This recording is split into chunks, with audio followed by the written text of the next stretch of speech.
नमस्कार विद्यार्थी मित्रांनो, या व्हिडिओमध्ये आपण मोगलीच्या जंगलातून वाहणाऱ्या नदीविषयीची संपूर्ण माहिती जाणून घेणार आहोत। व्हिडिओ आवडला तर व्हिडिओला नक्की लाईक करा, चॅनलला सबस्क्राइब करा आणि ज्यांनी सबस्क्राइब केलेला आहे त्यांचे खूप खूप धन्यवाद। वैनगंगा नदी ही महाराष्ट्रातील एक प्रमुख नदी आहे, जी मुख्यतः विदर्भ प्रदेशातून वाहते। ती सातपुडा पर्वतरांगांमध्ये मध्य प्रदेशातील सिवनी जिल्ह्यामध्ये उगम पावते। वैनगंगेला विदर्भाची जीवनदायिनी मानले जाते। वैनगंगा नदीबद्दल सविस्तर माहिती। उगम मध्य प्रदेशातील सिवनी जिल्ह्यातील परसवाडा पठार सातपुडा पर्वतरांगांमध्ये। प्रवाह मार्ग ही नदी मध्य प्रदेशातून महाराष्ट्रात प्रवेश करते। महाराष्ट्रात ती प्रामुख्याने भंडारा, गोंदिया, चंद्रपूर आणि गडचिरोली या जिल्ह्यांमधून वाहते। तिच्या प्रमुख उपनद्या कन्हान, पैनगंगा, वर्धा, मूल, चुलबंद, गाढवी, बावनथडी, सूर या तिच्या काही प्रमुख उपनद्या आहेत।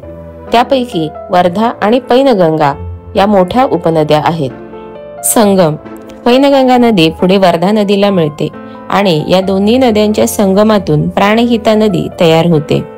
ही प्राणहिता नदी पुढे तेलंगणा, महाराष्ट्र सीमेवर गोदावरी नदीला मिळते। नदीचे धार्मिक महत्व। वैनगंगा नदीला हिंदू धर्मात पवित्र मानले जाते। तिच्या काठावर अनेक मंदिरे आणि तीर्थक्षेत्रे आहेत। आर्थिक महत्व। शेती। या नदीचे पाणी सिंचनासाठी वापरले जाते, ज्यामुळे या प्रदेशातील शेतीला मोठा आधार मिळतो। मासेमारी। मासेमारी हा येथील स्थानिकांचा एक महत्त्वाचा व्यवसाय आहे। जलविद्युत प्रकल्प। काही ठिकाणी जलविद्युत निर्मितीसाठीही या नदीचा उपयोग केला जातो।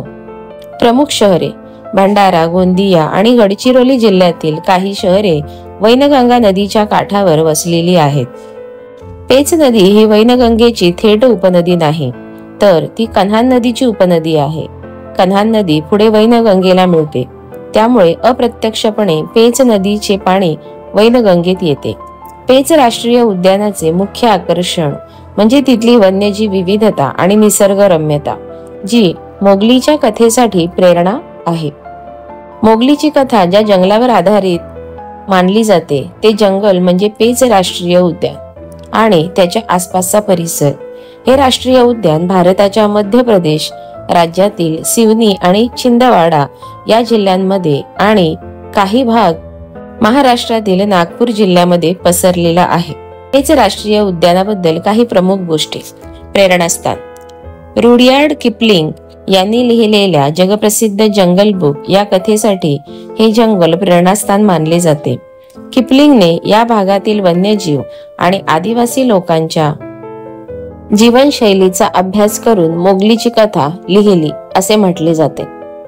या उद्यानाला नाव कसे पडले? या राष्ट्रीय उद्यानाला पेच नदीमुळे हे नाव मिळाले, जी या उद्यानाच्या मधोमध वाहते। वन्यजीव। हे जंगल वाघ आणि बिबट्यांसाठी प्रसिद्ध आहे। याशिवाय येथे चितळ, सांबर, नीलगाय, गवा, रानडुक्कर, अस्वल आणि विविध प्रकारचे पक्षी आढळतात। निसर्ग। येथील जंगल कोरड्या पानगळी प्रकारातील आहे, ज्यात सागवन वृक्षाचे प्रमाण जास्त आहे। पर्यटन। पेच राष्ट्रीय उद्यान हे पर्यटकांसाठी एक लोकप्रिय ठिकाण आहे, जिथे जंगल सफारीद्वारे वन्यजीव पाहता येतात। तर जेव्हा मोगलीचे जंगल म्हटले जाते तेव्हा ते मुख्यत्वे मध्य प्रदेशातील पेच राष्ट्रीय उद्यानाकडे निर्देश करते। सारांश। वैनगंगा नदी महाराष्ट्रासाठी अत्यंत महत्त्वाची आहे आणि तिचे खोरे जैवविविधतेने समृद्ध आहे।